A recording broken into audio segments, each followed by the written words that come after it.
Praise the lord.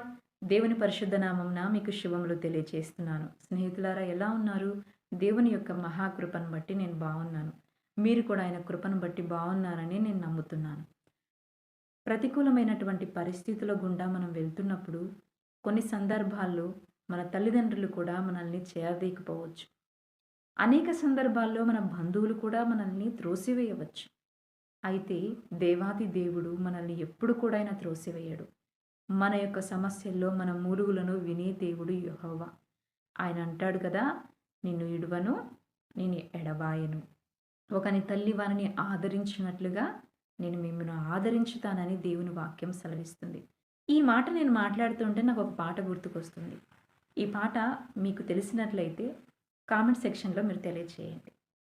యెహోవా నాకు వెలుగాయే, యెహోవా నాకు రక్షణయే, నా ప్రాణ దుర్గమయే, నేను ఎవరికి ఎన్నడు భయపడను, నేను ఎవరికి ఎన్నడు భయపడను, యెహోవా నాకు వెలుగాయే, యెహోవా నాకు రక్షణయే.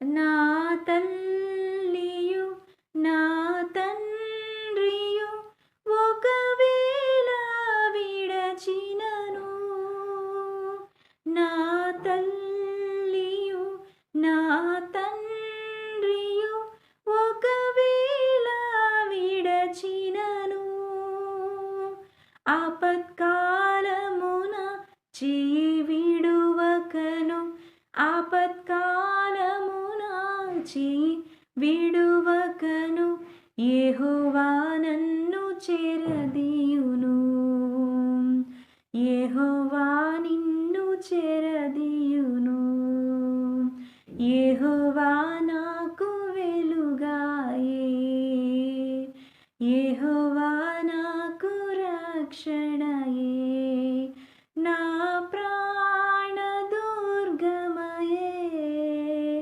నేను ఎవరికి ఎన్నడు భయపడను, నేను ఎవరికి ఎన్నడు భయపడను. ఆమేన్. అనుదిన ప్రార్థనల్లో నేను మిమ్మల్ని జ్ఞాపకం చేసుకుంటున్నాను. నా వీడియోస్ చూసే ప్రతి ఒక్కరి కొరకు నేను ప్రార్థన చేస్తున్నాను. దేవుని బిడ్డలారా, మీ యొక్క ప్రార్థన ఆకర్లు ఏమైనా ఉన్నట్లయితే కామెంట్ రూపకంలో నాకు తెలియచేయగలరు. అనుదినము వేకుజాములో చేసే ప్రార్థనలో, మధ్యాహ్నం పూట చేసే ప్రార్థనలో, నా యొక్క వ్యక్తిగత ప్రార్థనల్లో మేము మీ యొక్క అవసరాల కొరకు ప్రార్థన చేస్తాం.